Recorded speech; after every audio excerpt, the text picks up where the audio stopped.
Something you don't see every day, President Trump getting an unplanned and unvarnished view of how impeachment is actually playing out among some members of the public. It didn't go well. Watch right here.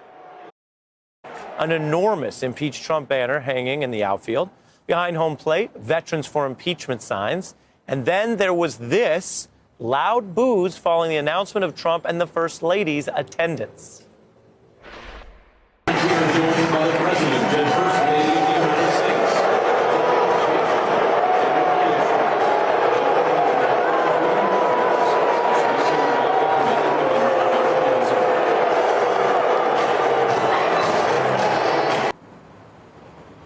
As you can hear, that went on and on. The crowd also followed up with some chants of, quote, lock him up, ringing through the stadium.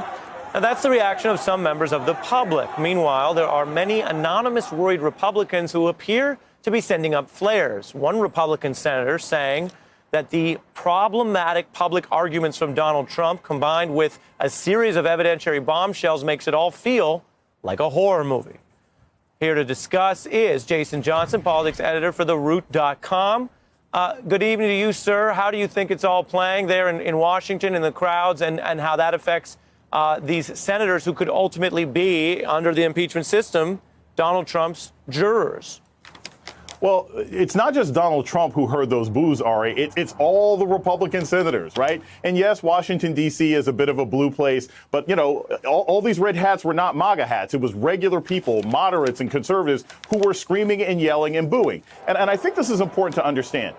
A lot of times presidents are in these sort of varnished environments. They're in meetings. They're in colleges where only a couple of students are able to speak to them. And they get an impression about how the public feels about them that's not true. This was an opportunity for the president to see the country, at least in this particular place, is not behind you. People are upset with you. And the very same game that he threw at Hillary Clinton of lock her up is now being thrown back at her. Yeah, and I think we on this show have criticized and reported on the problems with a kind of a circular, politicized notion of lock them up, whoever they may be, if it isn't pursuant to the justice system. Having said that, of course, the politics of it are pretty obvious, as you say. It suggests a real heat and energy. And it's not just people who are in the so-called resistance to the Democratic Party. Steve Bannon has widely been seen as an advocate of Donald Trump. He was literally the number one person on the 2016 campaign when they won. He closed out as chairman into November. Here's what he had to say about who he thinks is winning this debate right now. Take a listen. I said, you got to wake up to this process that Nancy Pelosi is running. She's running the most sophisticated political warfare, and they're winning right now. She has the votes. As sure as the turning of the earth, in a couple of weeks, Nancy Pelosi is going to bring two charges in front of the House, and they will vote to impeach Trump and pass it to the Senate. Jason? Look, Steve Bannon's a smart guy. And here's the other thing, Ari. When you mentioned before, Republicans are complaining, oh, my gosh, this is a horror movie. What is it us? Are you tethered? You don't have to be tethered to the president.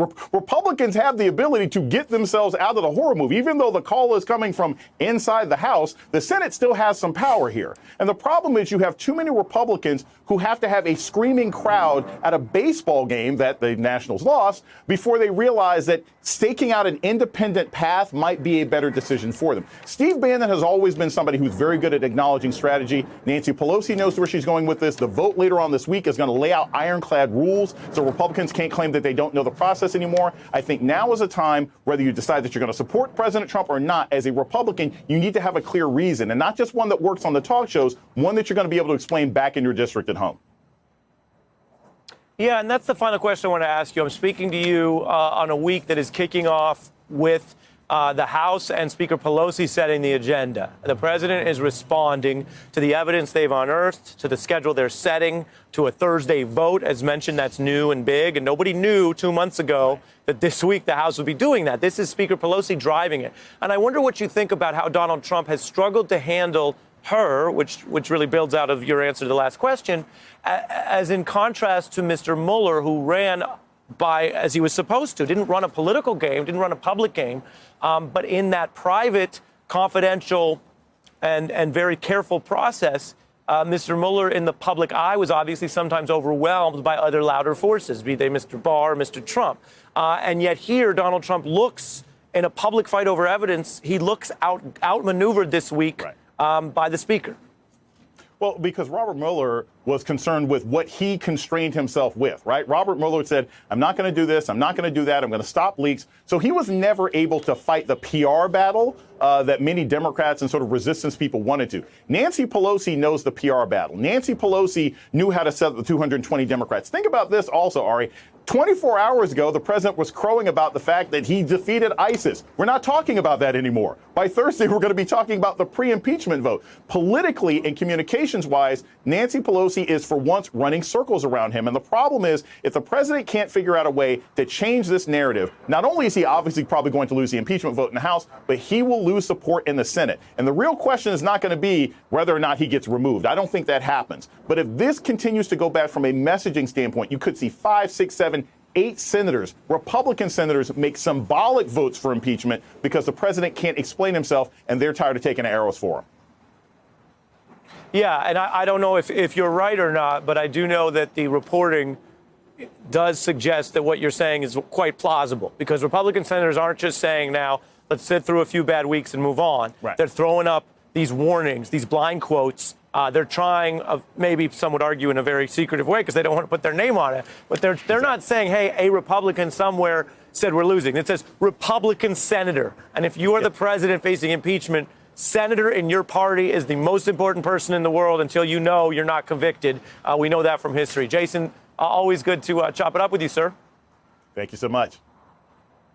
Thank you.